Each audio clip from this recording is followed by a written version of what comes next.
What really happened with your host, Mike Rivero.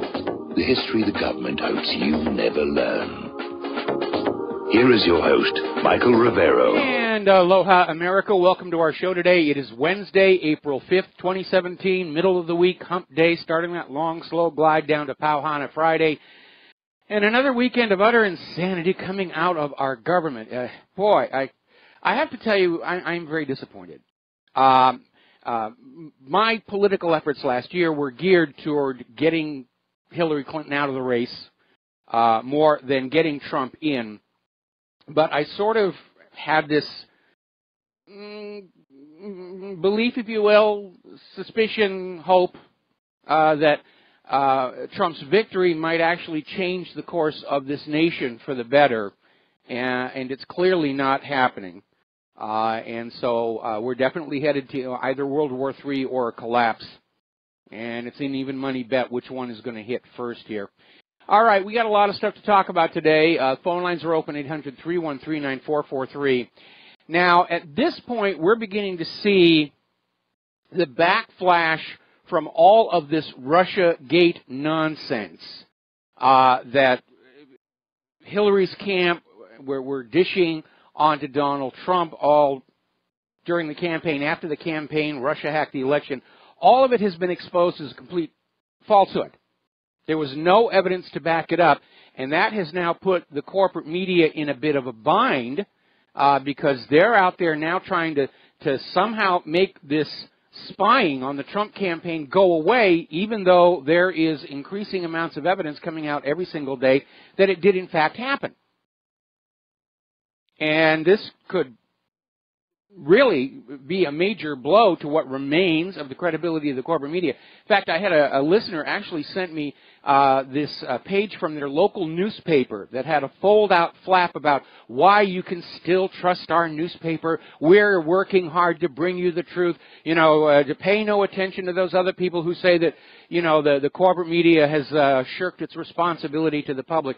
And it's a sign of desperation in the corporate media because obviously anybody actually reading this little insert still trusts that newspaper enough to be buying the newspaper.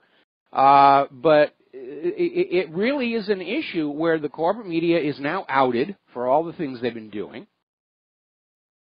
And they will not accept responsibility for the fact that they sold out their journalistic integrity. So they're going to turn around and put the blame on those of us who are trying to tell the truth.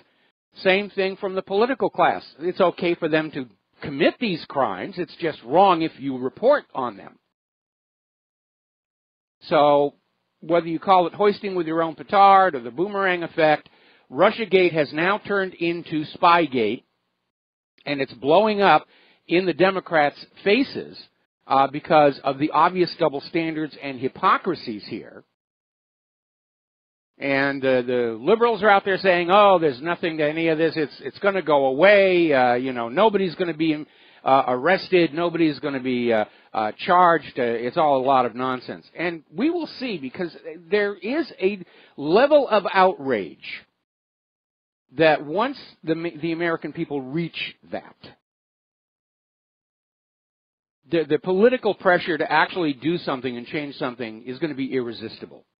Right now, the federal government is actually much more fragile than they would like you to think because of that lack of support, that lack of trust, that lack of belief, the economic hardships. They're overstrained in all these wars and yet crazy enough to try and start two more.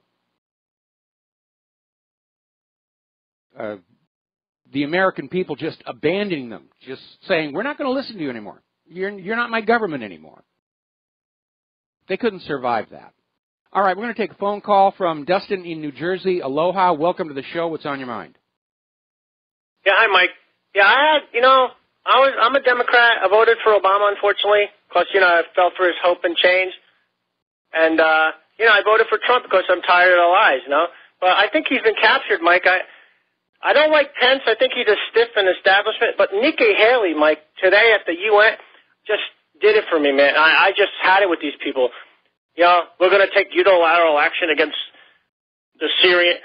And this is the third time everybody keeps falling for this joke. It's a joke. How can you keep falling for the same Well, we're not falling for it, obviously. We know it's another lie, but apparently the government is no longer concerned if the American people know it's lies or not. They're simply going to say, this is our position and we are going to act on it. It's like that nonsense about we refuse to recognize Crimea's right to secede, therefore by default Russia stole Crimea. And it is a lot of nonsense. And this is the third time they tried this same thing. Assad gassed his own people because they tried it back in 2013 and 2014, and both times it was exposed as a lie. And they're back here doing the same thing again. And you're right, Trump has either been captured or, I'm sorry, he's an idiot. If he actually believes that Assad gassed his own people just days after the Trump administration signaled their willingness to allow Assad to continue as president. It simply does not make any sense. And if Trump is actually believing this, as opposed to simply going along with the propaganda, then I'm sorry, he's an idiot. He's not as smart as I hoped he was going to be.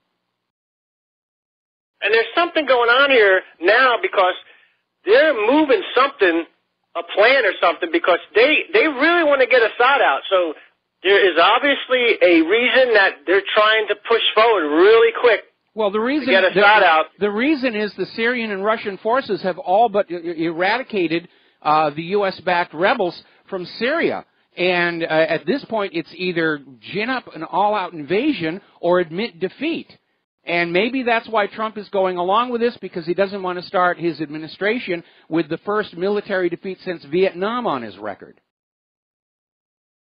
The problem is the Russians are not leaving Syria. They're not going to leave. That means we'll have a conflict with the Russians because it's a strategic point for the Russians, and they're not leaving. And I don't understand, because if nobody wants a black flag of ISIS flying over Syria, right? Because they'll be moving all their people into Europe. But obviously, Europe don't care. Oh, Europe does care. No, they don't care. The people of Europe care. The people of Europe care greatly. I mean, the opposition to all of this refugee nonsense is building. It's only their politicians who've been bought by the globalists that are still saying, oh, no, we can have open borders. We can have all of this. It's all working out great. After all, you're not seeing any story in the newspaper about any problems with the refugees, and that's because the governments, especially Germany, have ordered their media not to report on all of this stuff. And you notice that Boris Johnson, Bojo the clown, I think they, I forgot who called him Bojo, but he said the same thing Nikki Haley said. That barbarian Assad. They use the same script. They don't even change the script. That's how lazy they are with this whole thing. They don't care about the people here. They don't care about the Syrian people. They just want to get Assad out and put a puppet in. Yeah, well, that's it. And they're apparently, they're literally betting the farm that Russia's going to back down, and Russia's not going to back down. First of all, Russia has updated and modernized its military. It is back to the force strength of the former Soviet Union, especially in naval assets. And meanwhile, of course, the whole world understands that America's latest generation of weapons is all overpriced junk. And it's just insanity. But they all seem to be caught up in this groupthink, or maybe there's something in the water of Washington, D.C., or maybe they're all taking way too many prescription antidepressants. But the quality of thinking has not improved under the Trump administration. Okay, we're hearing some strange, loud noises here. Yeah, Putin's not going to back down. Syria, that's his red line, and I dare anybody to cross him. I dare him. Well, this is going to get really, really ugly. All right, well, listen, Dustin, I'm going to let you go. We're going to be talking a lot more about Syria and this nonsense about a chemical attack a little bit later in the show. Hey, Mike, can I just mention one more thing real quick before I go? I just want to let people know in Yemen, there's a sniper that's been accredited with 119 Saudi kills. Oh, good. Good shooting. Yeah. So, all right, thanks, Mike. All right, we're going to let you go here and get on back to the news. Now then, let's get on over to Russiagate. Then we're going to get back to the spying. First of all, we're going to do a shout-out to our on-air affiliates who are just now rejoining the network. We have been spending a little bit of time talking about this so-called cybersecurity firm CrowdStrike, which has had to retract portions of their report supporting their allegations of Russian cyber attacks against the DNC servers. And other cybersecurity people are looking at CrowdStrike's work in regard to Russia's alleged hacking of the Ukrainian military, and they're saying it's poor quality work. They shouldn't even be calling themselves a cybersecurity firm. Maybe they're actually something else, and that's their cover. But apparently they are refusing to cooperate with Congress. Congress wants to talk to them about how they came about, you know, to claim that Moscow was hacking the election, and CrowdStrike they're just not there. They're refusing to cooperate. Obviously got something to hide there. So, getting on behind Russiagate, what we're starting to see is Russiagate was a cover for Obama's Stasi state. In other words, they used the claim that Russia was interfering with our internal politics to get the intelligence agencies, or to justify the intelligence agencies spying on people. They spied on Donald Trump. They spied on Sean Hannity. They spied on Eric Prince. They probably spied on all of the other presidential candidates last year, all under the excuse of, we think Russia's trying to influence them, and by the way, can we have all the stuff that you caught on the American side of the intercepts? And, of course, the corporate media is just still pushing on this story. It's just like when Susan Rice was being interviewed on MSNBC, and she was asked, are you going to testify to Congress? And she immediately turns around and says, no, we got to put the focus back on Russia. Russia bad, Russia bad, Russia bad. And they're desperate to keep the focus over on this Russia story, even though we all know there's no basis for it. It is a crock of poo. And it stinks to high heaven. And behind it, we're finding out that Obama had set up this massive intelligence system that was spying on people illegally. Remember, Maxine Waters did a TV interview a while back in which she said, Obama has a database on everybody. So, it's out there. And the Democrats are joining ranks. They're absolutely denying this thing out of party loyalty. They're not being objective. They're not willing to look at the fact that their leaders may have committed crimes. It's tribal thinking is what's going on. Now, President Trump has finally started talking publicly about the Susan Rice scandal, saying that he believes she committed a crime. Now, the Democrats are saying that Rice did not do anything wrong, even if she did unmask citizens, even if she was spying, that technically it was legal, she didn't mean to do wrong. And don't forget, just last month, Susan Rice claimed she knew nothing about the claims made by Chairman Nunes, and that's already been exposed as a lie. So we already know she's lying. We already know she's lying. And Trump isn't buying it. I'm not buying it. And Trump was, during the photo op with King Abdullah of Jordan, the media said, what about the Susan Rice controversy? And Trump came on out and said, it's one of the big stories of our time. And on that, he's absolutely correct. And then he was asked, do you think Susan Rice's behavior constituted a crime? And Trump said, yes. And he's right on that one as well. As Judge Napolitano has pointed out, the revelation of classified information for political purposes is a felony.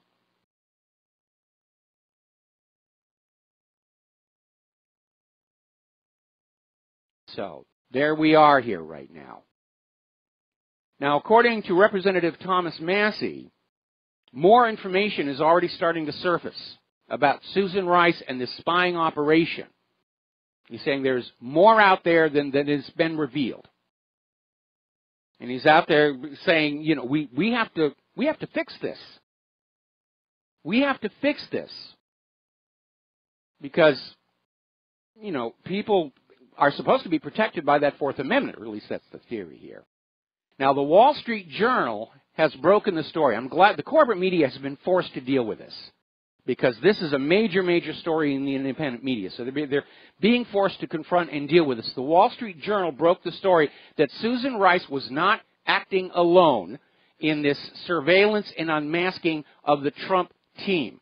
Now, they haven't named the other players, But if Obama was hoping to just pin this all on Susan Rice, went rogue, and she did it all by herself, and we're going to throw her under the bus, it's not going to work. Because the Wall Street Journal is already saying there were a number of people involved in this. And I can't wait for them to start throwing each other under the bus to save their own sorry rear ends. In fact, we're probably going to have to get the bus with the really big tires on it. Story coming out of 12160. Nunez disclosures may signal a Watergate-level scandal. Gee, you think? Yeah, of course it is. Of course it is. We're seeing exactly the same thing again. Illegal bugging for political gain. It doesn't get simpler than that. Story coming out of American Free Press. Obama's NSA intel gathering on Trump aides tremendous abuse of the system. Yes, it is, and that was something that we raised when we first learned about this incredible surveillance system. That it could be abused, that we had historical precedents for it being abused. That the people who are in charge of all this data are in a position to impose their will on politicians. I mean, when you look at how politicians are behaving, whether it's pedophilia, drugs, prostitutes, whatever it is they're doing, the surveillance state gets it, and they can use it to control the politicians and bypass democracy. Now, Trump right now is facing a clear choice, black and white. Is he going to stand up to the surveillance state and try and stop it, which carries risks, or is he just going to roll over and say, well, that's just the way life is in the United States of America, which will condemn this country to a covert dictatorship forever until it collapses? Because what we're seeing right now is the elections don't matter anymore. The campaign promises don't matter anymore. We have a hidden government that rules through blackmail. And it gets the information through this embedded surveillance system in all of our lives. Now, Mitch Mcconnell is supporting the Senate Intelligence Committee investigation of Susan Rice. She's now a target for investigation herself. And McConnell was saying he's hoping that this is going to be a bipartisan basis. Fat chance of that. The Democrats are going to fight this every step of the way. Because they're absolutely convinced that only Republicans could have a Richard Nixon. We're Democrats, we're liberals, we're good. We would never do something like that. We have evidence they did it. Oh, evidence, don't give me evidence. Now, Ann Coulter is saying that it's not enough to get Susan Rice to testify under oath before the House Intelligence Committee. It's time to put Obama under oath and ask him.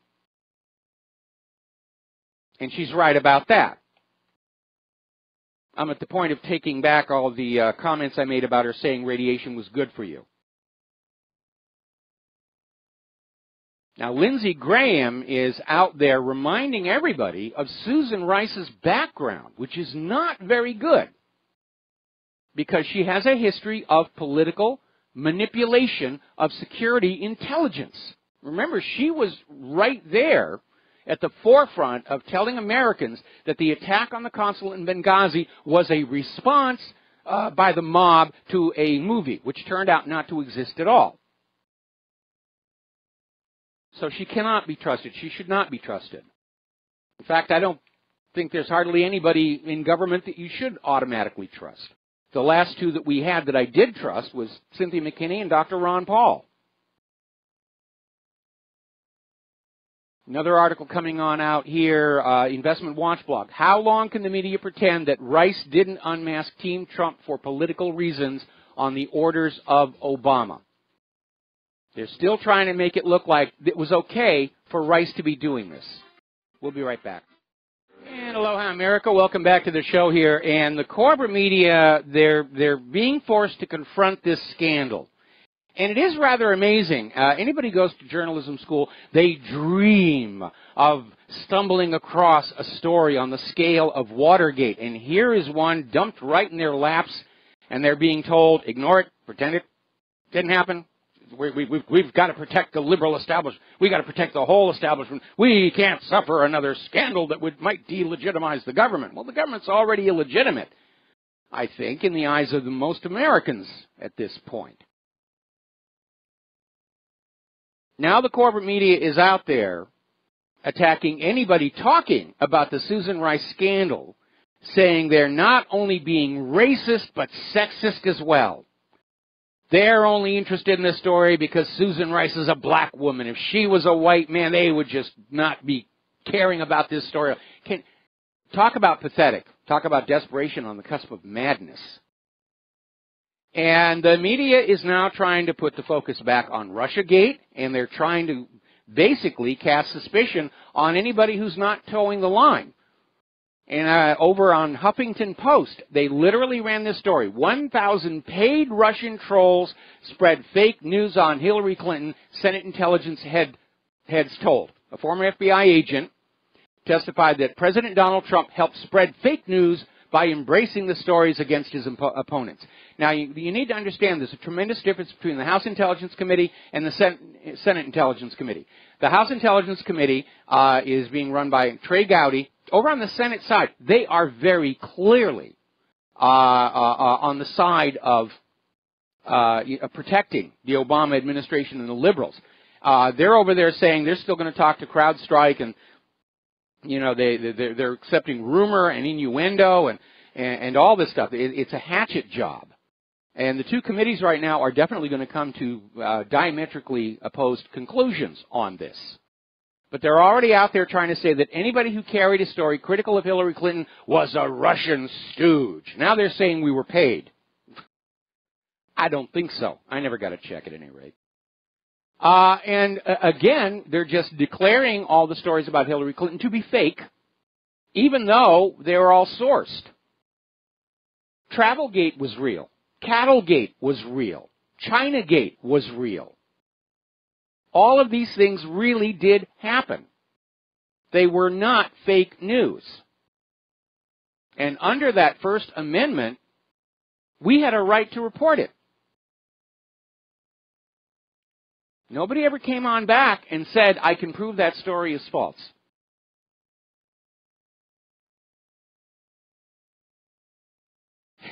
Now, again, over in the U.S. Senate, Senator Jeanne Shaheen, Democrat from New Hampshire, is introducing a new bill into the Senate that will label Russia Today and Sputnik News as propaganda, which will open the door to government censorship.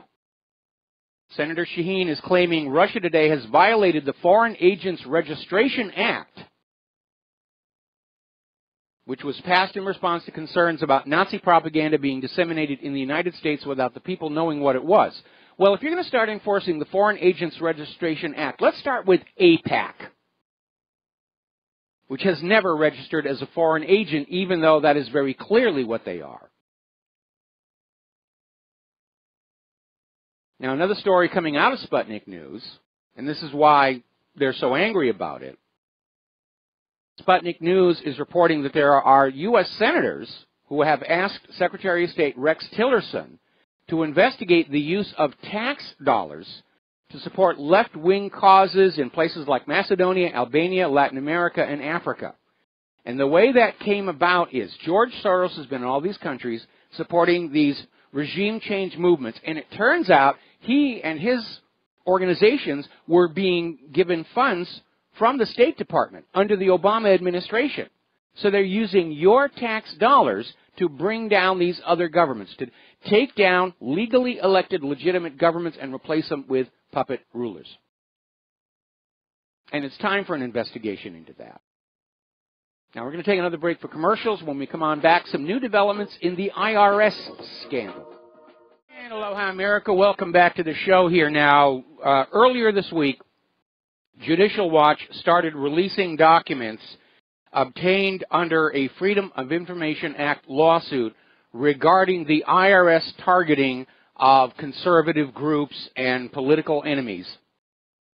One of the documents that they have released according to a story that we have out of Investment Watch blog.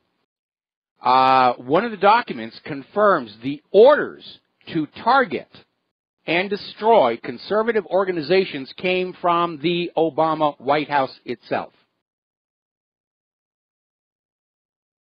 Now, remember when this scandal first broke and Obama got up on TV and said, I only heard about it on the TV news. You know, I'm not guilty. I'm just a dummy. Yep, yep, yep, yep, yep, yep, yep. Well, he was lying. No big surprise there.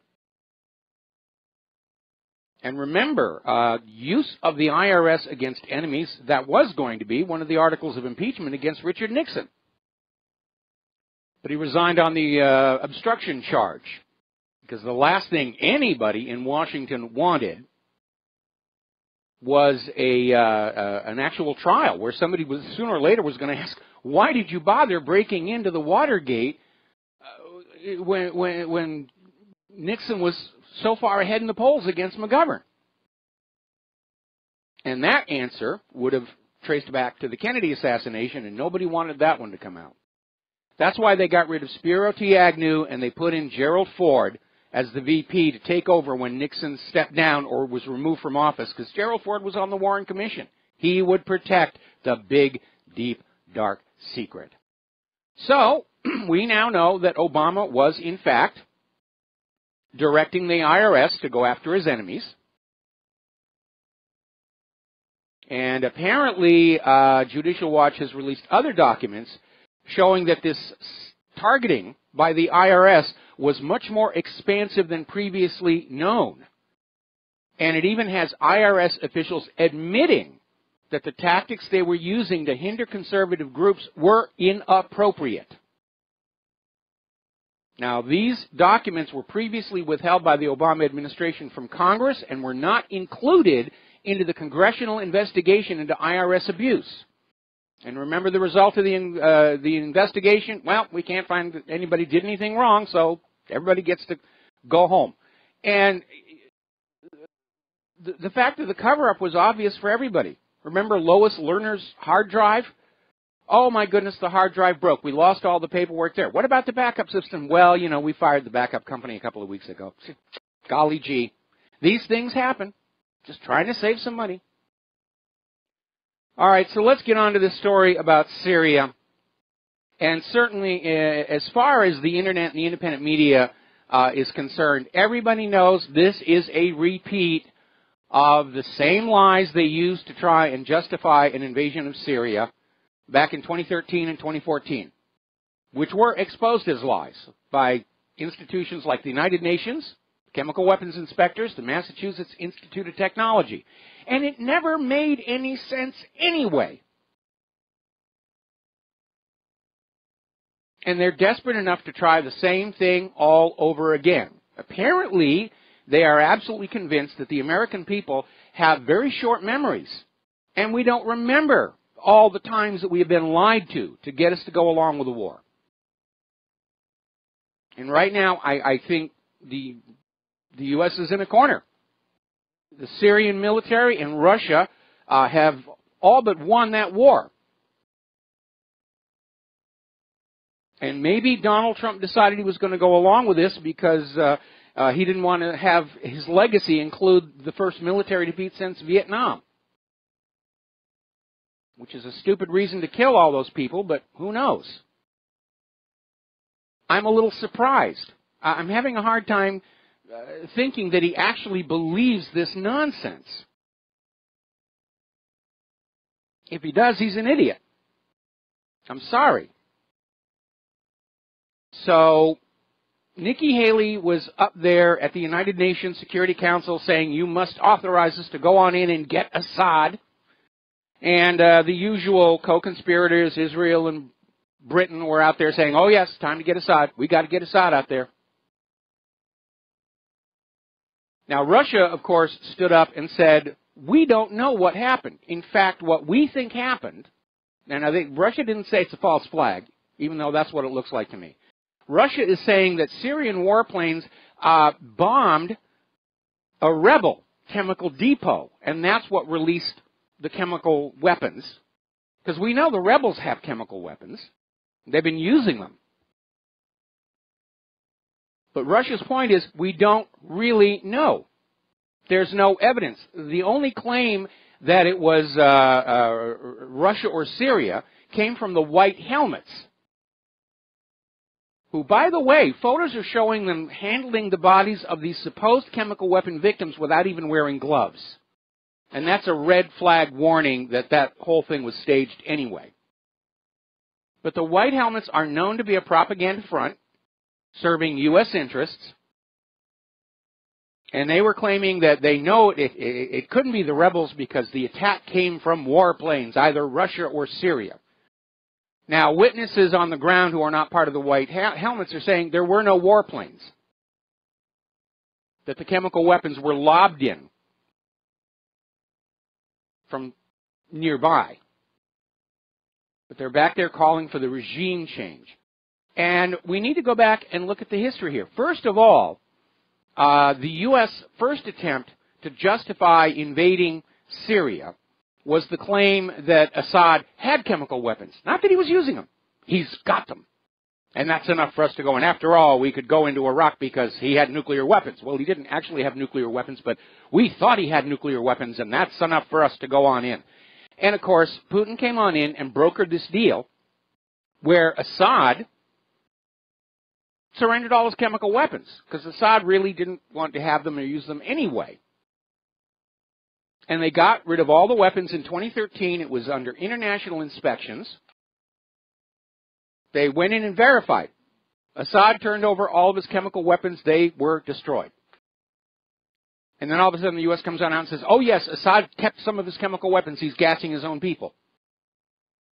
And it never made any sense. Why would Assad do something like that, knowing it would give the United States an excuse to invade? And that also applies to the second time they accused him of using gas on his own people in 2014. And it applies today. Why would Assad do this, knowing it's going to reverse U.S. policy and open the door to an invasion?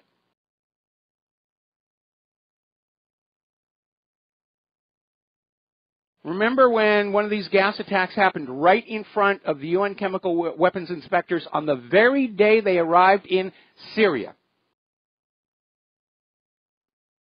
And nobody could answer a question. Why would Assad do something that stupid? Use a banned chemical weapon on his own Alawite supporters. Those were people who were on Assad's side.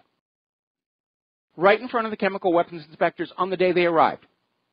Nobody could come up with a reason for Assad to do something like that. And that story fell apart. And the same thing applies today.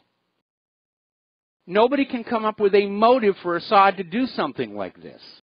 We're just supposed to take it on faith from the government and from the media that, oh yes, Assad did this. We must invade. Please send your children to enlist in the military right now. And the really dangerous part is that even though the Security Council rejected the resolution proposed by the U.S., Nikki Haley's up there saying, well, we feel compelled to take our own action. We're going to go to war on Syria. We know Assad is bad. So they're getting ready to crank up a war in Syria. Like we don't have enough problems with the wars we're already stuck in and cannot get out of.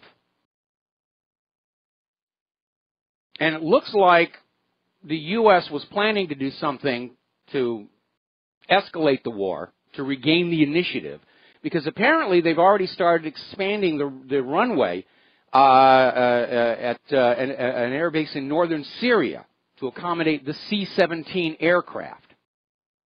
So it looks like this has actually been in the planning stages for a while now. All right, we're going to take some phone calls here. John in Chicago, aloha, welcome to the show. What's on your mind? Yeah, Mike, I just got this really scary suspicion that, all these narratives are falling apart. You know, if Russia was friends with Trump and they put him in, what's happening now? They put it in front of Trump with the Syria attack, going, you must deal with Syria now. And when he got up there today in his presser with the King of Jordan, he said Assad did it. Came out of Trump's own mouth. Yeah, I know. That's awful. But, Marco Rubio even said that because Putin is backing Assad, by extension, he's guilty of war crimes for the chemical attack. I mean, who's telling? So the narrative was Hillary would take us into war with Russia. What are the Republicans pushing? I think the Pentagon is running the military. Trump has no say in the matter. And if Trump doesn't do what the neocons want him to do, they will get rid of him. They'll find a way to put Pence in power, and I don't think the Democrats would have a problem with it. I honestly think, I'll make a bold prediction, I think they'll get Gorsuch in through the nuclear option, which will help the Democrats way down the line. They'll get the health care thing done because Pence is out there getting all the votes. He's getting it done. And then Trump is gone. And I don't think any of the Democrats could care less. If Pence is in there, they're going to get their wars.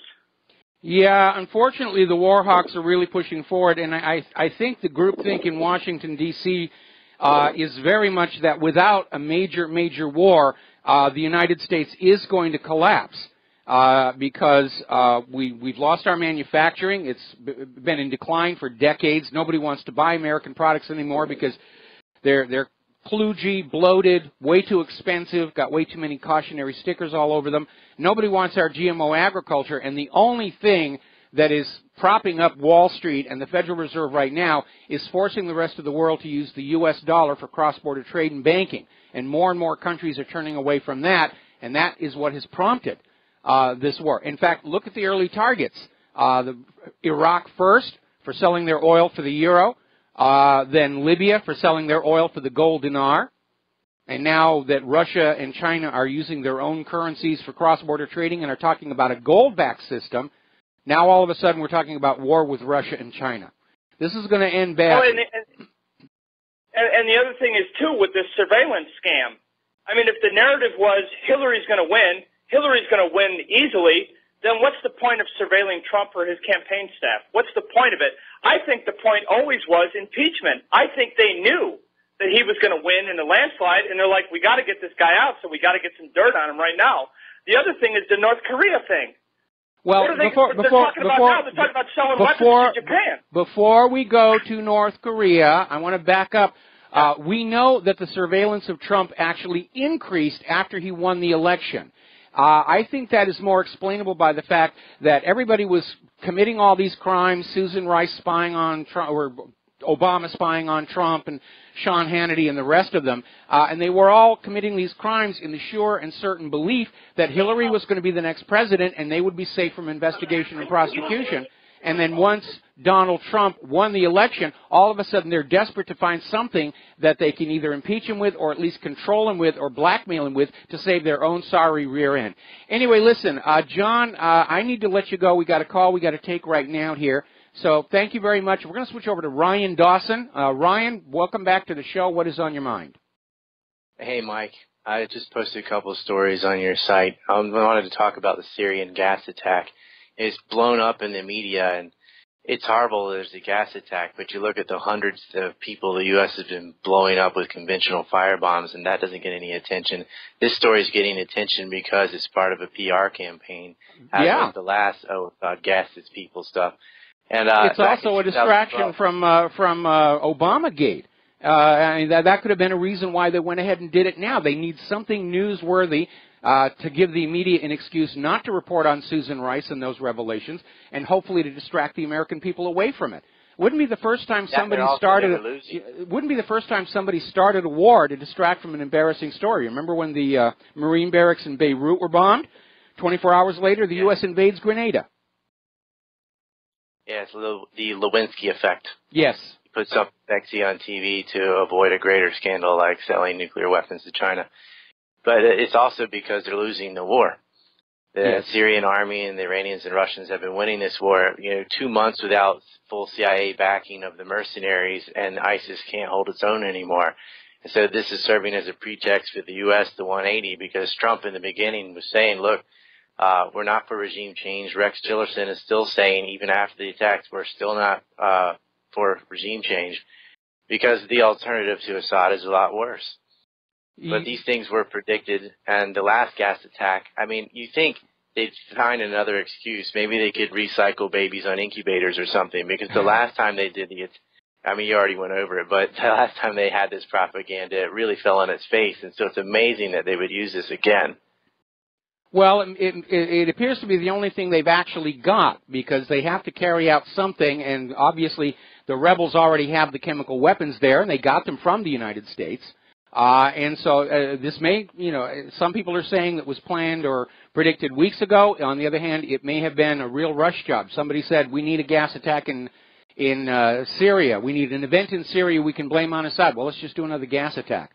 But the fact that they've done this 3 times now, I really don't think people are buying this one. Well, the last one, the terrorists went on YouTube and posted videos of themselves celebrating that they had this gas and they were killing rabbits, if you remember that. I remember that. Rabbits were dying, and then suddenly Obama says, we're going to put a red line in, and if they cross this line, and of course the terrorists were like, all right, well, they gave us the gas, now we're going to use it, we'll blame it on Assad. The red line has been crossed, and it's a pretext for the U.S. to have further intervention in Syria. And so this is recycled propaganda, but this is what the neocons always do. I mean, they recycled the propaganda for the Iraq War post 9/11 from lies that they had been saying in the 90s. And I wanted to point out, when you're talking about the petrodollar, the Israelis wrote a script for Iraq and Libya and Syria a long time ago, and there's that infamous Wesley Clark video where he's talking about what they meaning Richard Pearl for the Defense Planning Board, wrote up a paper of 7 countries they wanted to invade. And that all started long before different transactions on oil. Oh, it started right back at the beginning, right after 9/11, or even before 9/11. We don't know when it actually originated. 1998. We know that when 9/11 happened, the plan to go to war in Afghanistan was already on Bush's desk. Do you want to stay through the commercial break? Do you have more to share with us?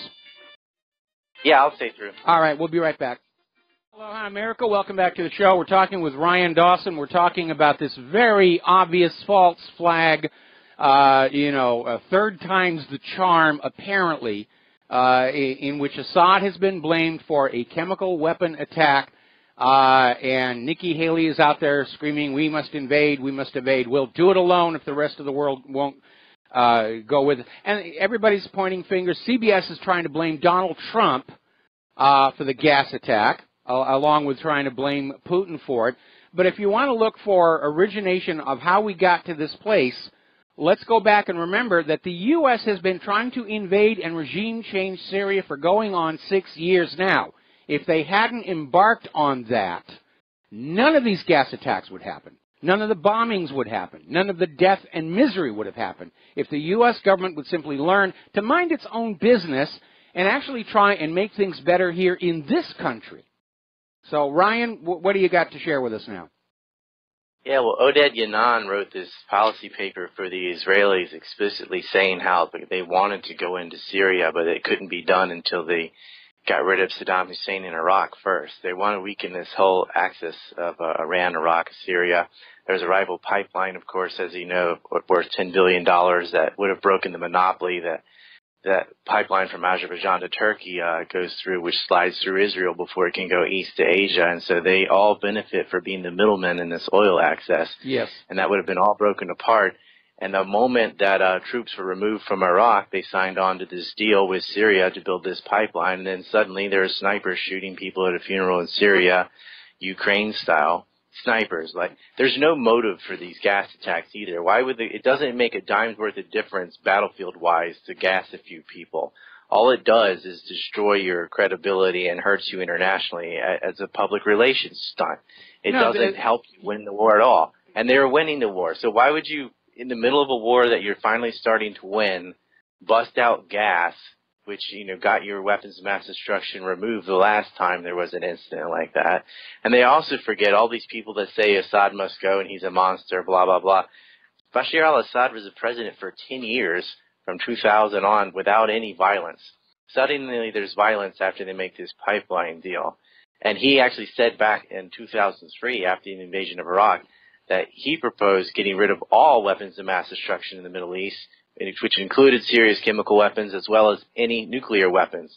The only country in the Middle East that has nuclear weapons are the Israelis, which they won't admit. It's like their one China policy. It's something that everybody knows they have in the hundreds, and not subject to inspection, and yet no U.S. politician will acknowledge, other than Ron Paul and a few others, that Israel has these nuclear weapons. So Assad wanted to get rid of these weapons a long time ago, before this war started, but the others would not comply. They all wanted to hold on to their WMDs. Well, and of course, Iraq, which actually have them, got invaded. Libya gets rid of theirs, they get invaded. We're back to well, that's the reason they want to get North Korea to surrender their nuclear weapons, to make it easier to invade them. But we're back to this old question. Who actually benefits from the gas attack? Obviously, the rebels do, because now the U.S. can send them more support. Obviously, the U.S. war hawks benefit from this. Those are the only ones that this actually helps. It certainly does not help Assad, and it just doesn't make any sense for him to do it. And the story is absurd on the face of it for anybody who's got more than 2 brain cells to rub together. And the timing is right before the peace talks, too. Yeah, that is very suspicious as well. All right, Ryan, thank you for the phone call. We're going to let you go and do a station identification break. We'll be right back.